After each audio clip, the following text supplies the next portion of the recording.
I wanted to start off with a quote from Hafiz, who was a 14th century spiritual poet and mystic. And he says, the poet is someone who can pour light into a cup and then raise it to nourish your beautiful, parched, holy mouth. And I think that this is also true for those who have mastered the art of service. They are the poets who can pour light into a cup and raise it to nurture the beautiful, parched, holy mouth of the world in need. So how do we get to be so full that we can pour out that light that comes from God? So getting there must have to do with our Holy Communion, our union. And union with God is like daylight, available to everyone. And union is sometimes confused with meditation, but meditation is more of a practice, and Holy Communion is the arrival.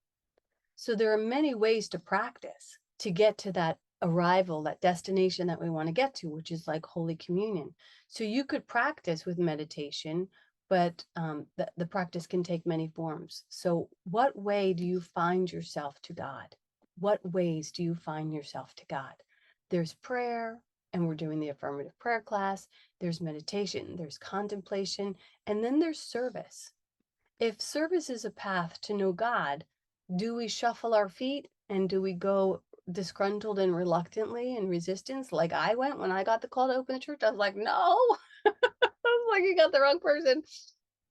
Is that how we go? Or do we go singing?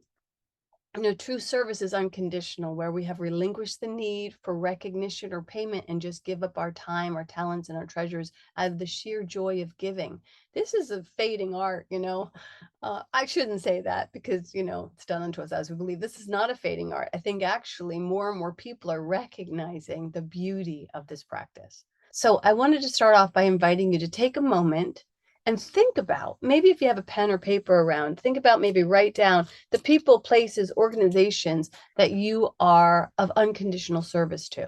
And as we go through this talk, as you think of more people, continue to build that list, and then notice, like, how does this service make you feel? We are on the cusp of this new year, hoping to lean into a new level of liberation and expansion. And our theme of 2024 is going to be service that sings. And today's talk is, like Bella was saying, it's all aboard. And it's not just because we have a new board, but because we want to celebrate our willingness to be of service. We want to invite everyone into the practice that makes perfect, which is being of service. And we want to see how we can make that service so joyful and soulful that it feels like we're singing. I remember when my mom told me what your mom might have told you, that when you sing prayers, they're 3 times more powerful. And I remember thinking, like, what? Like, I felt the truth of that statement in a cellular level. I was like, of course, prayers sung are 3 times more powerful. So what would it look like if our service sung? Do you know anybody in your life, aside from Zach, who has mastered the art of having their service sing? I think it's fair to say that service is like prayer in action. True prayer, according to the Song of Prayer, says prayer is a way of reaching God, but it cannot succeed unless you realize that it asks for nothing. So service is the same. Service is a way of reaching God. It also asks for nothing. It is a masterclass of being unconditional. It's beyond generosity. When you're of service to something, you help to bring it to light, like that quote says. You pour light into it. You add your unconditional life source to it. Muhammad Ali is quoted as saying, service to others is the rent you pay for the room here on earth. Mahatma Gandhi says the best way to find yourself is to lose yourself in service to others. The best way to find yourself is to lose yourself in service to others. I totally believe that this is true. And if this was true, you could clear all of the libraries of all of the self-help books and how to find yourself books, because that's it. Just go be of service to somebody. You'll find yourself. In A Course in Miracles, it says in your brother, you lose yourself or find yourself by how you treat him. And Albert Einstein, who turns out supposedly kind of smart, he says only a life lived for others is a life worthwhile. So a life lived for others. These guys knew what they were talking about when it came to service. But what does it mean to sing? When something sings, it sort of boils over itself. It flows over. When a bird sings, when a child sings, when the kettle sings, it expresses, it expands, it's vital, it's joyful. When we sing, our act of singing releases endorphins and serotonin and dopamine. It supports relaxation. It helps us to express ourselves. It helps us to get into harmony with each other. So service that sings is just like a beautiful win-win. Service that sings asks for nothing and yet brings you everything. So if we were to look back at that list of people, places, and organizations that you're of service to, and where do you volunteer your time and your talent and your treasures, are these things that that you would do in the dark, in the middle of the night with nobody watching? Like, do you come from that full blown joyful place? I used to volunteer at this resale shop, Hope Chest, and I only volunteered once a week, but man, every time I had to go there, I was like, I can't wait to go hang out with these old women who worked there. They were just so funny. You know what I mean? So you can find volunteer opportunities that actually like that you want to run out to. So no matter what's on your list right now, I want to ask you, what would it feel like if by the end of next year, you have doubled that list? And you might think to yourself, what the hell are you asking me? Like, that's way too much service. But maybe you're unaware of the benefits of service, because if you knew all the benefits of service, you would see how self-serving it is to be of service. The Course tells us that service is the reason why we're here. It says, I'm here only to be truly helpful. That's what it says. I'm here only to be truly helpful. And then it goes on to say, I'm here to represent him who sent me. I do not have to worry about what to say or what to do, because he who sent me will direct me. I'm content to be whatever he wishes, knowing he goes with me. I will be healed as I let him teach me to heal. Heal what? Heal the illusion of scarcity. That's the whole thing that prevents us from being of service, because we're so bent on what am I going to get out of this? What's in it for me? When I first moved to LA, I found out about this orphanage called Holly Grove, where these kids were not really orphans, because they weren't adoptable. Actually, their parents hadn't relinquished parental rights to them, and their parents were just having a hard time getting it together for whatever reason. That was the truth about these kids. And there was about 30 of them in this place called Holly Grove. And sort of like they were living in this limbo, waiting for their parents to get their act together. And I'm not sure why, but when I heard about this place called Holly Grove, my heart just like broke. And I knew that I needed to do something. But at the time, I was like a young mom living in a shitty apartment with my asshole husband. I'm sorry. Didn't mean to say that. The Jersey got the best of me. He was a good guy. I just didn't always see it that way.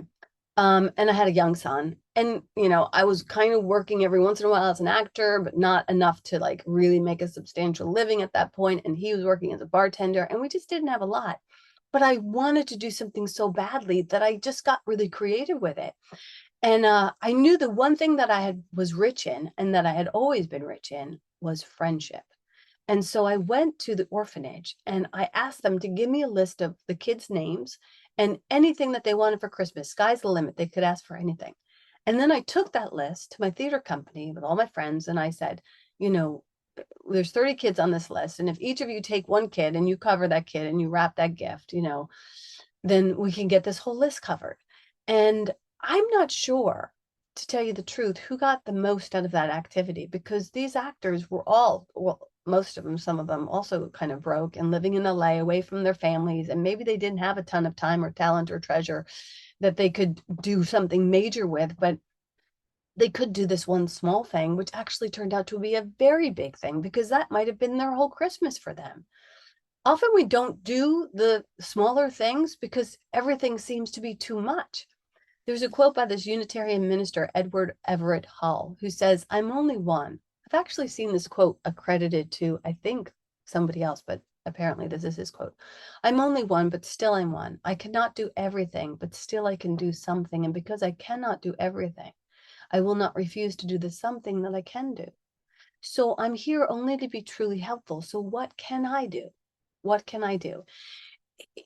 I want to just take a little sidestep over to how to do what you're called to do. In the 12-step program, they say that, esteemable acts like service build self-esteem. And most people who come to the 12-step program are very low in self-esteem. And they have these 12 steps in the 12-step program. And the 12th step of the 12 steps is, having had a spiritual awakening as a result of these steps, we carried this message to other alcoholics. That's the service part. So when it comes to addiction, no matter how subtle or salacious, whether you're out of balance with the time you spend on social media, or maybe you're an over shopper, or you're into plastic surgery or gambling, it doesn't matter. Sex, drugs, rock and roll. I mean, claim it. I don't care. It doesn't really matter. My point is that any addiction, and by addiction, I mean any place that you're out of balance or using something to harm yourself, is a disease of self-focus, of self-obsession, really. You're so focused on yourself and you're getting your needs met that you become addicted. And so it's interesting to think that a really cool remedy is being of service to other people. And that's why the 12 step says, carry this message to others. It wants us not to be necessarily of service, sure, yes, for sure, but it actually wants us to stay sober. And it knows that if we focus on other people and our contribution to the world, we'll stay out of our own addictive, self-centered ways. So it's no mistake, though, that the 12th step of carrying the message to others, they don't ask you to carry the message before you got the message. If you attempt to carry it when you're at step 1 or step 2 or step 3, you'll be an unhealed healer and helping others before you've actually done the work. And your service will lack that certain ingredient of humility that, is necessary in service.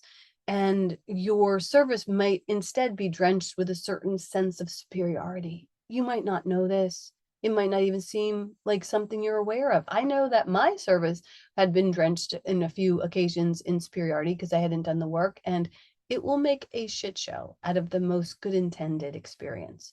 So we want to be sure that our service is clean of shame and guilt and low self-esteem, which is an awful cocktail to bring into any party. So when I was another experience I had was when I was back in New York, when I was wanting to serve from a place of guilt. I was younger than when I was in LA, and I was going, living in New York and taking classes as an actor and, getting some jobs. And I had this best friend that I grew up with. Her name was Claire. And she and I kind of went our separate ways. And her dad died. And she told me when her dad died that she would just lose her mind if her father ever died. And it turns out that that's exactly what she did. And she became addicted to drugs and she became homeless. And I did not know how to help her. And one day I was walking on 57th Street and I saw her, and she just looked totally strung out and broken down in a way that I never even imagined my friend could look. And I was in so much shock that I walked past her. And I didn't get very far before my soul screamed out, like, you can't walk past your best friend. And I was like, I know I can't, but I don't know what to do. And so I turned around and I approached her and I said hi, and she seemed very uncomfortable, but also like totally strung out. And we talked for a little bit, and I said, if I gave you my phone number, would you call me? And she said maybe, but we both knew that she meant no, and that there was just nothing at that point that was going to help, or that I could do, that I could see to do. I didn't know. I was just kind of confused, and I felt completely packed with confusion and guilt and inept. And so I left that experience feeling terrible. And I never saw her again after that. But I did hear about this community called Covenant House. And I went to Covenant House out of the sense of guilt. And I was like, I need to make an amends for not knowing how to take care of my friend. And I get to Covenant House and they put you through training, thank God, because I'm in the second week of training. And I realized I cannot volunteer for this community because the position they want me to work is to answer the phones for these kids who are calling for help. And we need to do this role playing. And the woman who's role playing with me, like she's playing this mom, this girl whose mother died, or this kid whose dad was abusive. And every time she does the role playing, I start crying. Terrible. And I hang up my fake phone and I say, I don't think I can do this. I don't think I'm going to be good at this role. I can't handle it. Service should not be stressful. It should sing. We don't want to serve from guilt. We don't want to help others before doing our own work. We don't want to do service that makes us feel stressed out. We're looking for miracle workers, not martyrs. So the first step of service is to be present, to be fully present, and to be 100% honest. Being helpful stems from being present. It's a prerequisite. In fact, as we get present, we almost automatically are ushered into helpfulness. So you see some people who serve from a place of guilt or confusion, and it's almost cringy, right? And we've all experienced the party host who's so busy making everything perfect that she ends up making everybody feel uncomfortable. So true service is all about the human connection and not perfection. True service helps to create authentic relationships. This is such a gift you can give yourself. If you want a life partner, if you want to make great friends, start volunteering. Will and I once ran this triathlon to raise money for Hodgkin's lymphoma. It was called Team and Training because they trained you to run the triathlon, and we raised like $10,000 for them. That was what we agreed to. We just did it through writing letters and asking our friends, and I forget what else we did, and the people that we met there were like amazing. They were like the most amazing people, and they were all single, and they were happily hooking up with each other. And you know, why not? We started calling the program Team and Dating instead of Team and Training because that's what was happening. And they were like good people doing good work who also happen to be in great shape. What's the mystery, right? Human connection. So this is I think should be the new dating app, is being a volunteer with each other. You know what I mean? I mean, how hot would that be? Take that to Shark Tank. Anyhow, human connection is the house of soul. Service adds more soul to our lives. But service is not the same for everyone. And Eckhart Tolle says that service should feel peaceful and powerful. And I totally agree. Service, when done well, is actually life-giving. If you want a longer, lusher, lifeier life, then get into service. We become better versions, maybe even the best versions of ourselves when we're in service to others. Service is not transactional, it's transformative. Though you're not expecting anything, you actually get everything. So suffice it to say, I'm pretty excited, that the year is going to be covering service that sings. So here are 5 ways to expand and develop your own personal service style. If service is simply the extension of love, we might look at the different ways that we like to give and receive love. So again, you might want to write some of these down because I have a couple questions that I'll be asking. Maybe open the box on what service can look like for you. So they are just a few of them: affirmative words, quality time, sharing talents, sharing treasures. There's probably a ton more. We'll probably delve deeper into them as we move forward. But insofar as affirmative words, like, how can I use my words to be of service? Like, do I delight in sending love notes and positive emails and text messages? Do I speak up for the little guy? Do I speak up when things go wrong? Or do I speak up when things go right? Sometimes squeezing a compliment out of some people is like pulling teeth. What if you decided to make your service to the world that you weren't going to stop complaining? That would be an amazing service to the world.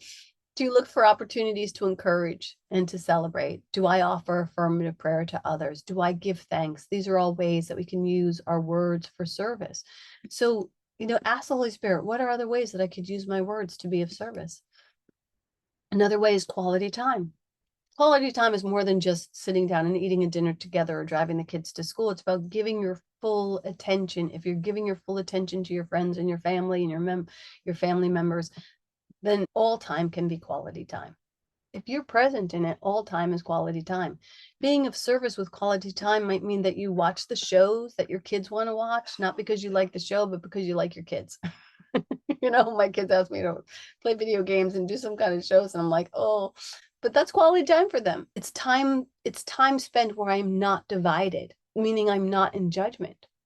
Am I present? Do I honor these meanings and traditions that my family have given to things, and without judging them? Do I engage in family projects? When we were renovating our little cabin up in Wisconsin, it was all hands on deck, and we mostly painted because Will didn't trust us with too much more than that. But we painted every single board that went down, and there were a lot of boards. And it was awesome. We have these pictures that we like put our blood energy into, the making of that cabin. So do I take the time to learn something new with my family and my friends? Do I take the time to teach somebody or a friend or a family member or a community member something new? I remember when I was teaching Mari how to do WordPress, and I was like, this is cool that like I didn't just learn it, but like she can learn it now. The other night, Will was teaching Ryan how to shave his face. You might think that's an intuitive thing, but he didn't know how to do it. And it was really lovely. These activities that we do together in the spirit of service, they don't just serve that person the rest of their life because they're taking something away from that experience that they can use for forever, but they also cherish the memory. Either side of the seesaw, you're going to cherish that memory. Remember that time I taught you that? Remember that time you taught me that? I bet you still remember the person who taught you how to ride a bike. I bet you still remember the person who taught you how to tie your shoe. So do I give my quality time to my communities? This could be as small as picking up trash when you're walking in the forest and making its way to the garbage can. It could be as big as volunteering for your town board. Many people are of service here at Speakeasy Spiritual Community. If you want to be of service to this community, there's all kinds of opportunities. You can make wellness calls to people in our community. You could read the mission statement as was done. You could do the meditation. What are some other ways, ask the Holy Spirit, what are some other ways that you could be of service in regards to your quality time? How can you give that to the world? The next one is talents. In order to share your talents, you might want to think like, what are my talents that I love bringing to the table? What do people ask me for?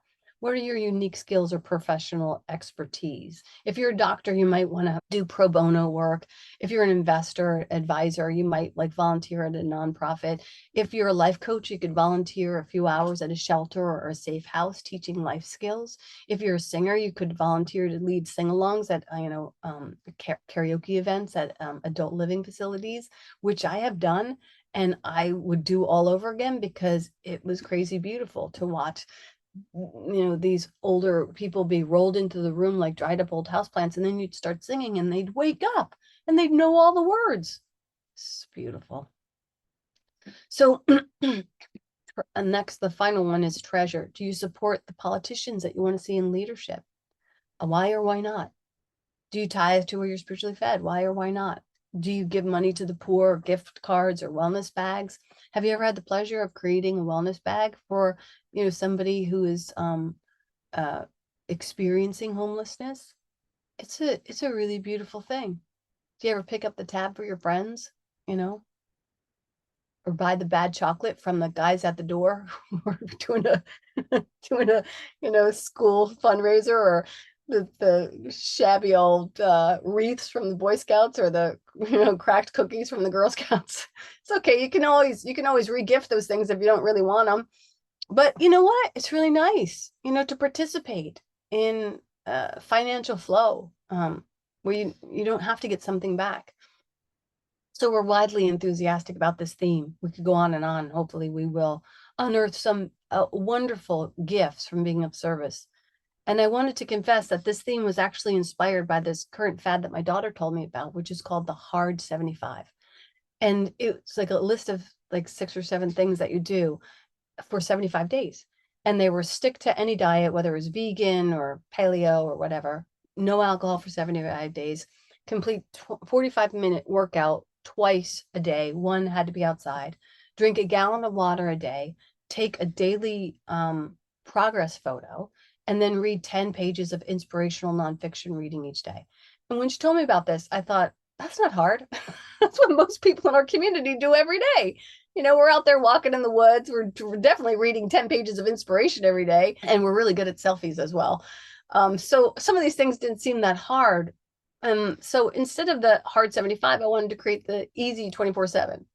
So at Speakeasy, we really want to take a deep dive into service that sings, and not just for 75 days, but for every day. Service has been connected with living longer, happier lives. It's been credited for eliminating chronic pain. It is proven to lower blood pressure. It helps promote positive vibe. It gives a solid sense of purpose for people. And the call is to get creative and commit to your service, to really ask the Holy Spirit, how would you have me be of service?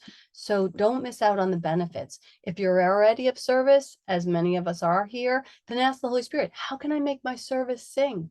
Like, how can I make it even more vital?